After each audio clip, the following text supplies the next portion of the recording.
Good morning! Ito ang inyong kaibigan, si Bro Jonats sa TikTok Talk Series. Andito ako ngayon sa Talisay, Batangas. Kita nyo naman ang view, no? Talagang napakaganda. At ngayon maganda ang sikat ng araw. Dito ako at nagkaroon ng panahon para magpagawa, magpakumpuni. Ito nga, no? So aayusin yung terrace dito sa favorite spot ko dito sa San Juan Garden Hills. Lahat ng naimbitahan kong mga kaibigan na dito natutulog, pagbukas pa lamang nila ng terrace ng kanilang master's bedroom, ito na ang kanilang masisilayan. Na ngayon ay naririto ako at nagninilay at nakita ko ang ganda talaga ng nilalang ng Diyos. Napakaganda, very awesome, no? Talagang ito ang pagpapatunay na mahal tayo ng Diyos. So dito lang ako, nakaupo at pinagmamasdan yung gumagawa ng terrace. At na-realize ko na napakaganda pala ng buhay. Marami man akong pinagkakaabalahan, nawawala sa focus, ay ngayon ay binabalikan ko. At naisip ko din na hindi rin naman habang buhay na tayo ay buhay. Kaya itong mga bagay na kung saan tayo ay makakatagpo ng kaginhawahan, ng kapayapaan na siyang dulot ng pakikipag-ugnayan natin kay Kristo at sa dulot ng Espiritu Santo sa ating buhay. Dito sa lugar na ito, sa San Juan Garden Hills ko ito natatagpuan. Kaya ito ang nais kong ipakita sa inyo. Nais kong ipakita ang ganda ng bulkan, ang lawa na kulay asul at ang alon nito, no? Nakikita niyo na ngayon, no? At sana magkaroon ng chance na kayo ay pumasyal dito sa San Juan Garden Hills sa Talisay, Batangas. Pagka nakikita ko itong mga luntiang halaman na nakapaligid, sabi ko napaka galing ng Diyos. So dito pa sa pagkakataong ito ako nagkakaroon ng realisasyon sa buhay na hindi lang puro building, hindi lang puro trabaho at puro alalahanin sa buhay, no? Na kailangan din natin na isurrender ang ating sarili sa ating Diyos, no? Kasi siya ang pinagmulan ng lahat at siya ang magbibigay ng lahat ng ating pangangailangan. Kaya itong mga lunti, ang halaman ay nakikiayon sa nilalang ng Diyos. Sana ay huwag sirain ng tao. Sana ay pangalagaan. Kasi dito sa lugar na ito, nararamdaman ko ang carbon dioxide na iniimit nitong ating mga punong ito na siyang nagiging daan upang tayo ay maging malusog. Nandito ako ngayon, nakita rin ang bughaw na kalangitan. Napakaganda, no? Napakaganda ng bughaw na kalangitan, no? Na sa totoo lang, kung walang pollution, ay mapapangalagaan ang lahat ng ito. At narito rin ang kabundukan. Ayan, no? Pag nakita mo yung bulkan mismo, yung sumusuloy na ang mga lunti, ang halaman. Dati puro gray yan eh. Ngayon nagkakaroon na ng kaunting luntian o pagiging berde, no? Ganito lang ang buhay.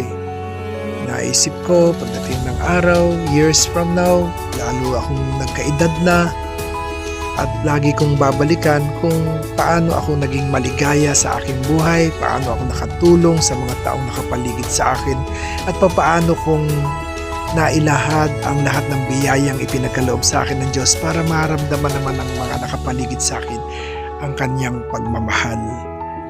Ang lahat ng ito ay nais kong ibahagi sa inyo, hindi lang para ako'y magmalaki sa inyo, kung hindi para masilayan ninyo ang pagmamahal ng Diyos dulot ng kanyang mga magagandang nilalang. At andito nga ako sa San Juan Garden Hills. Napakaganda ng paligid, napakamapayapa, Iimbitahan ko ang ilang mga gumagawa para maisakatuparan ang aking mga pangarap na nakaayon naman sa disenyo ng kalikasan. So ang buhay pala ay ganyan. Pagdating ng araw, itong YouTube kong ito ay maririnig ng aking mga apu-apuhan. Kasi hindi nga natin masisave lahat ito, pero pagka pala sa YouTube, nais kong magsalita na nanggagaling sa aking puso na pagdating ng araw ngayong 2023, November 23, 2023 ay hindi malilimot. At ito ay magsisilbing paalaala sa ating lahat. Alam mo yung lamesa na yan ay galing yan sa Romblon. At nilagay ko yan diyan para kung sino man ang pumupunta rito sa San Juan Garden Hills, uupo dyan, mag-chess sila. Para habang ginagawa ito ay talagang kakalimutan ang lahat ng problema. Diba ang saya? Ito na ang lugar na kung saan ako ay mananatili at nais kong makita rin ninyo. Hindi na kailangan lumayo pa sa ibang bansa at gumastos pa, kasi dito lang ay mapagtatagpo-tagpo na ang mga magkakapamilya, magkakaibigan dito sa San Juan Garden Hills. Habang ako ay nandito at nagninilay, naisip ko, ano nga ba ang batayan ng isang tao para masabi mo na siya ay matagumpay? Naisip ko, dapat siya na yung taong hindi nagagalit.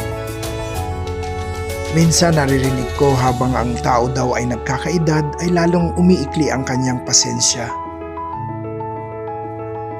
Kabaliktaran ang aking natatanaw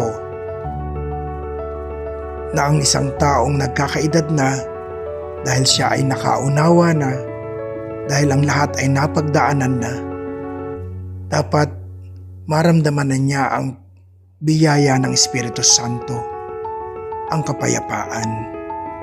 Kaya para masabi na ikaw ay tagumpay na, hindi ka na nagagalit. Maliit na bagay ay nauunawaan mo. Dahil ang lahat ng ito ay alam mong may kadahilanan. Ikaw rin ay magiging tagumpay na kung hindi ka na nagagalaw dahil lamang sa sinasabi ng ibang tao para sa iyo. So hindi ka na nakikinig sa mga marites, sa mga chismis, dahil kabisado mo na ang iyong sarili. Ang mga istoryang kanilang gagawin laban sa iyo ay nagsisilbi na lang na paalala para lalo mong maiayos ang iyong pananalita, paggalaw at paghusga. Pagdating ng panahon, ang iyong isipan ay nakatuon na sa kapakanan ng mga taong mas higit na nangangailangan. Ang kaligayahang idudulot nito sa mga taong iyong tutulungan ay hindi masusukat ng anumang bagay. Sa kabila nito, patuloy kang makakaramdam ng kaligayahan dahil sa pag-ibig na dumadaloy sa iyong katauhan. Hindi pag-ibig mo, hindi pag-ibig ng Diyos. Ikaw ba, kaibigan, napapaapekto ka pa sa sinasabi ng maraming tao sa paligid mo? Naisip ko rin yon, kung ikaw ay nakatataas, sila ay nasa ibaba, kaya nakatingin sila sa iyo.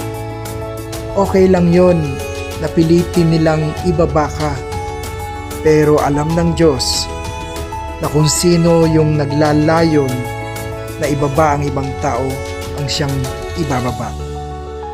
Ipagpatuloy mo lang ang paglingkod at gamitin ka ng Diyos para maging instrumento ng kanyang mga biyaya. Sana pagdating ng araw ay nabago natin ang mundo ng mga taong nakapaligid sa atin ayon sa bersyon ng buhay na ating inakda. At pagdating ng araw, tayo ay naging bahagi ng kanilang buhay. At nabago ito dahil sa ating bersyon ng buhay na ating inakda.